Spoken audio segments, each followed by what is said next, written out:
Lauren Lowry in the WSMV4 Now studio with a story that we're following right now. Of course, the tornado aftermath. The tornado came through on Saturday. Multiple tornadoes, now 6 confirmed storms. And in the days since, we've been covering extensively the damage, the loss of life, the loss of property, and the harrowing stories of survival. Before we get into this latest story, I want to get you up to speed on some of the things that we're following at this very moment. First of all, how about the Nashville electric numbers? NES has been working feverishly to restore power after all of the power was put out in these specific areas. First of all, if you draw your attention to this top left corner over here, 965 customers are still without power.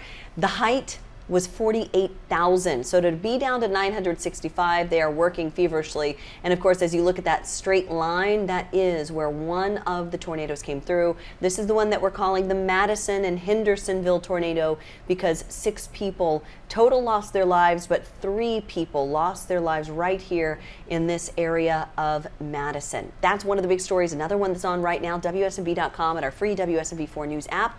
Baby photo lost in tornado, found intact miles away from home. And this was the photo that was found dozens of miles away after the tornadoes hit Clarksville.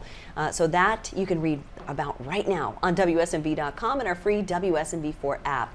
And one of the big stories that people are clicking on, though, right now it's getting probably the most clicks. 4-month-old survives after being sucked up by tornado that destroyed Clarksville family's home. I'm going to tell you right now, when Lydia Fielder put that story on the air yesterday, head-to-toe goosebumps. You will have full-body chills from that story. Again, it's this 4-month-old survives after being sucked up by tornado that destroyed Clarksville family's home.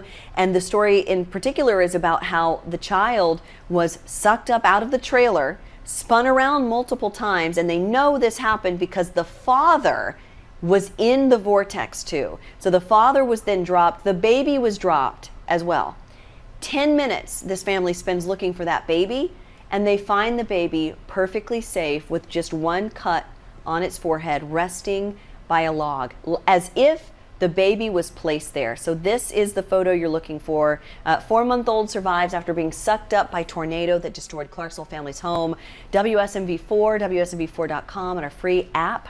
That is where you can watch that story right now. But today, just as the words say on the bottom of your screen, tornado survivor is now speaking after he lost his wife. There is a tragic story specifically coming out of Madison. We're hearing from the husband, now the widow, who lost his wife and one of his children. We have our Marissa Sulik covering this story right now. Here's the report she just filed. Hey, Lauren, we just got back from Nesbitt Lane in Madison, and this is the second time this week so far I've been there. The first time we covered on Monday a story about who the first victim was. That was the husband and father of Cassandra Dykett, and his mobile home fell onto another mobile home where a mom and son passed away, and that was the wife and son of Felipe Domingo Mendez. We just spoke with him today. He now has absolutely nothing but him and his 2 sons. They're now living with his brother in East Nashville, but they're asking for any help. They just moved here from Guatemala a few months ago. They're trying to get his wife and son's body back there. And we also spoke with them about not only who they were as people, if we were to meet them today, but also why they did not evacuate their mobile home. He says, being from Guatemala, they weren't entirely sure what those sirens were. So we're touching more on that. We're also learning about who his wife and his son were and the life they lived. Well, that story coming up at 4 and 6 o'clock tonight. All right, so that was our Marissa Sulik. She has just spoken with that now widow. He is going to share his story coming up on WSMV again, 4 and 6:30, 6 o'clock tonight. You can hear that from Marissa Sulik. For now, though, you guys, on WSMV.com, we have so much coverage right now of stories that we have done day in and day out after the storm. Just check this out, this video player, just in the story about the baby. This video player has story after story after story after story.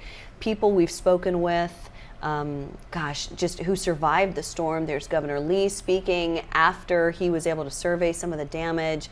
There's just been so much to share. So many people have been sharing their stories of survival. Here is a story specifically that helps you meet Arlen Cody, the 10-year-old who died in Clarksville during those storms. Again, he's one of 3 victims in the Clarksville, Montgomery County area, and then there were 3 victims in Madison. Look at these photos right here. This is the wife and son of the man who Marissa Sulik is about to interview tonight. So you can check out that story coming up on WSMV as soon as it airs on TV. It will then be on our website, WSMV.com, as well as our free WSMV4 app. For now, I'm Lauren Lowry in the WSMV4 Now studio, and I'll